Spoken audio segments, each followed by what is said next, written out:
C'est vrai que pendant le changement de saison, le virus proliférait un peu plus. Mais là, il est probable que quand nous ne passons en été, les enfants peuvent sortir un petit peu moins couverts parce que fait chaud et qu'après, dans la journée, il fait frais, il y a une fluctuation de température dans la journée. En fait, il est intéressant de connaître que ce n'est pas vraiment le froid qui fait des enfants malades, c'est plutôt prolifération de virus. Il y a une condition que le virus prolifère mieux.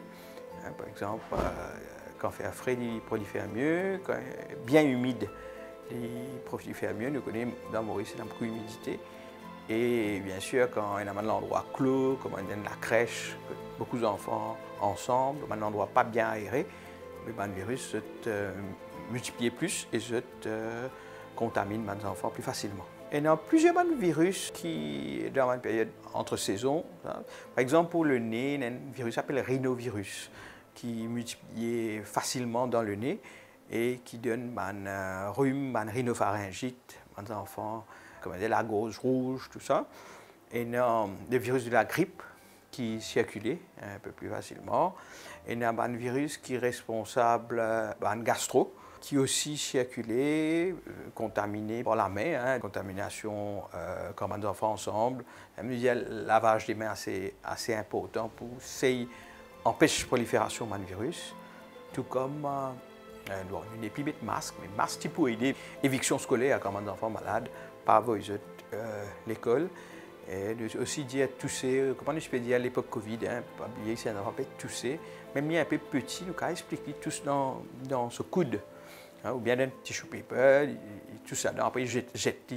Mais il n'est pas tous en plein air, nous connaissons ça, une petite particule qui sortit quand nous éternuons, quand nous toussons, qui est dans l'air et qui fait le virus là proliférer et contaminer le dimune. Donc vous êtes tous dans le coude. Vous répétez ça, avec nous avons déjà dit à l'époque Covid, mais maintenant nous avons une habitude. Le premier signe qui nous trouvait, c'est la fièvre. Comme il peut proliférer, tout ça, c'est une réaction immunitaire qui est naturelle pour défendre et je fais la fièvre. Donc, je commence à faire la fièvre et puis le nez coulé ou le nez bouché, éternuement ou bien la toux grasse avec flemme, lutter qu'ils en font un peu bizarre et un virus. Laisse-nous dire un bébé, disons moins de 3 mois, un bébé qui a une maladie connue, pas cardiaque ou respiratoire ou ancien prématuré, il n'est petit poids à la naissance, ou vous êtes encore petit, en bas de 3 mois, comment vous êtes malade, vaut mieux à le consulter. Mais si vous avez des enfants qui sont plus grands, si vous avez des enfants des ans qui commencent à faire la fièvre, ça, bien sûr, à traiter à la maison au début. Ça veut dire, première affaire, probablement, garder à la maison, laisser reposer, encourage à une bonne hydratation, pas laisser déshydrater, donc de l'eau, boire régulièrement, même si en petite quantité à chaque fois. Si il est bouché, tout ça, s'il est con mouché, ben, les moucher, c'est meilleur. S'il est trop petit, ben, elle a besoin d'une hygiène nasale, ça veut dire soit une goutte qui nous est dans le nez, soit un spray pour laver le nez là. Et parfois, nous avons besoin d'un mouche bébé, un petit dispositif qui aspire une sécrétion dans l'épinée. Première affaire qu'il nous a faire pour aider, parce que quand on ne respire pas bien, déjà, c'est un peu moins bien, l'oxygène passe moins bien dans les corps, dans le cerveau. Et aussi, un virus prolifère au niveau cavité nasale plus rapidement. Donc, première affaire qu'il nous a faire, c'est une bonne hygiène du nez, surtout que bébé. Ensuite, si la fièvre monte, nous sommes bien capables de donner paracétamol, que ce soit un sirop ou un suppositoire. Ensuite, nous avons donné un bain tiède, un bain à peu près 2-3 degrés de moins que la température du corps. Les autres jouent un petit peu de jeu là, les températures baissées. Parce que la fièvre, quand il y a la fièvre, vous sentez moins bien, il y a une courbature, pas pour bien. Donc, ça fait la fièvre là baissée. Bien, assurez-nous qu'ils peuvent manger, au moins boire, hydrater et débouche bien le nez. Ça, c'est une première affaire simple qui n'importe qui parent a à faire. Et bien sûr, pas vous, les autres l'école si ne sont pas bien. pour les enfants en premier, pour les récupérer et aussi pour ne pas contaminer les autres enfants. Parfois, comme on peut dire, les enfants sont en apprentissage immunitaire. Donc, il est presque normal qu'il y ait des enfants, des enfants de 2 ans par exemple, qui viennent à la crèche, qui tombent malades plusieurs fois par l'année,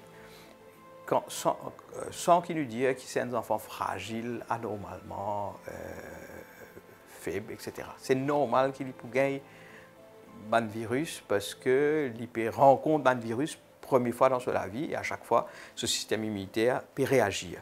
Donc, nous n'avons pas besoin de trop angoisser si les enfants-là sont malades 4-5 fois dans un an. Prévention, bon, la première chose, c'est les vaccins. Les vaccinations, ils ont prouvé depuis quand même beaucoup de décennies qu'ils empêchent un virus qui cave et certaines bactéries qui donnent une infection grave. Donc, les enfants bien vaccinés et les parents bien prendre ça très sérieusement, pas rater le calendrier vaccinal. Ensuite, une bonne alimentation. Nous connaissons aujourd'hui, il y a beaucoup de gens qui causent le microbiote, ça veut dire les bactéries qui sont dans l'intestin, et ça joue un rôle dans la défense immunitaire. Et même au niveau respiratoire, c'est ce qui va passer dans l'intestin, joue un rôle dans la façon dont les enfants défendent contre une infection. Donc ça veut dire qu'ils mangent une alimentation équilibrée, même si ce n'est pas facile. Le monde d'aujourd'hui est tellement plus facile de ban fast food, etc. Donc, diminuer un peu la quantité de fast food, ban sucrerie, mais donne un aliment complet, ban légumes, donne une bonne hydratation avec de l'eau. Faire mes enfants boire de l'eau au lieu de soda, tout ça. Et avec des affaires qui peuvent donner vitamine C, par exemple, oranges, kiwis, enfin, nous connaissons même les autres fruits et légumes. Je pense jouer dehors aussi joue un gros rôle, parce que quand on connaît, le virus prolifère mieux dans un endroit fermé. Donc, au lieu des enfants devant l'écran, dans la chambre, la fenêtre fermée, etc., ils sont capables de jouer un petit peu dehors, en plein air. Le fait qu'ils jouent, ils peuvent exposer un petit peu au soleil aussi. Il y a une sécrétion de vitamine D, qui nous connaît, vitamine D est important dans le développement du système immunitaire. Et que même, comment nous je dire, ce n'est pas le froid qui fait les enfants malades, c'est le fait quand on fait frais, le virus prolifère plus. Donc, couvrir les enfants là, mettre un petit linge, il n'est pas pour gagner frais, mais laisser bouger un peu dehors. Ça, au contraire, il peut renforcer ce système immunitaire et il fait moins tomber malade souvent. Si les enfants ont une alimentation équilibrée, ils mangent un peu de tout, ils mangent des fruits, des légumes. Probablement, il est un petit peu moins important de ce supplément là, parce que qualité de nutriments dans manger, il peut aider nous à faire nos propres vitamines de meilleure qualité. Mais si les enfants, aujourd'hui, nous avons beaucoup d'enfants qui refusent de manger une quantité d'affaires. Bon, moi, mon pensée, c'est si mes parents ont envie de un supplément avant l'hiver pour renforcer le système immunitaire, c'est pas une faute, c'est OK. Mais meilleur quand même, tu peux une alimentation bien équilibrée. Sinon aussi, si vous avez des enfants, c'est tellement fatigué, vous devenez un peu somnolent, difficile pour réveiller, ce papier de jouer, comment on dit en créole, de l'orgue l'écho un peu trop. Nous penser, vaut mieux peut-être consulter parce que, attention, ce n'est pas un petit virus en guillemets banal, mais c'est quelque chose de plus sévère. Nous avons aussi, si un enfant a une douleur ventre faux, si nous vomit plusieurs fois, si un enfant est déshydraté, c'est par exemple, sur une couche sec, pas faire pipi.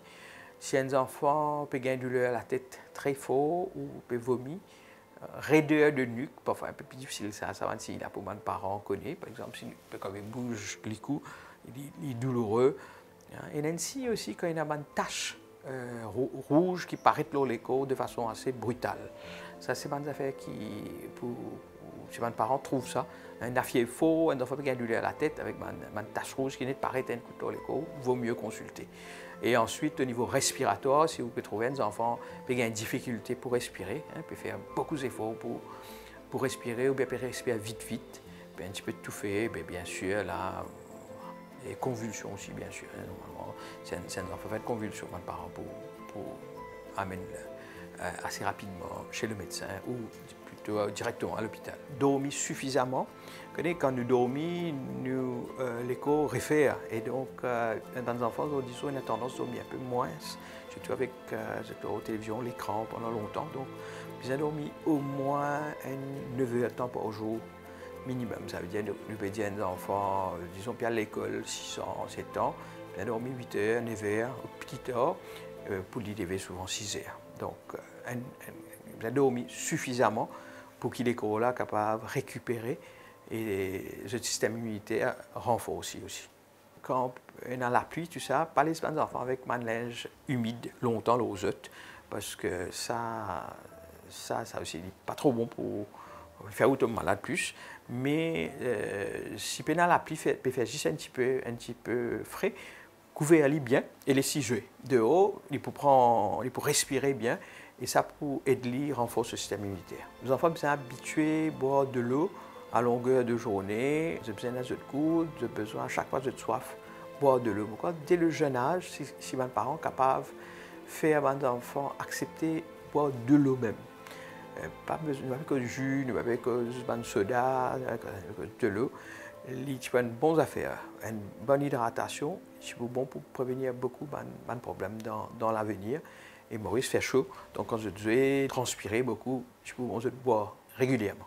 Nous avons une insolation aussi un petit peu dans l'été, parce que si un enfant, quand je peux jouer, je casse la tête, même il y a beaucoup de soleil direct dans la tête. Donc, mes parents me disaient soit mettre une petite casquette, soit, bon, quand il fait trop chaud, quand même, là, besoin de jouer un petit peu à l'ombre, pas en plein soleil. Parce que ça aussi, quand il y a douleur à la tête, il y a une insolation, envie de vomir, fatigué, etc. Donc, il ne fallait pas non plus jouer trop longtemps sans protection en bas soleil quand il peut faire très chaud.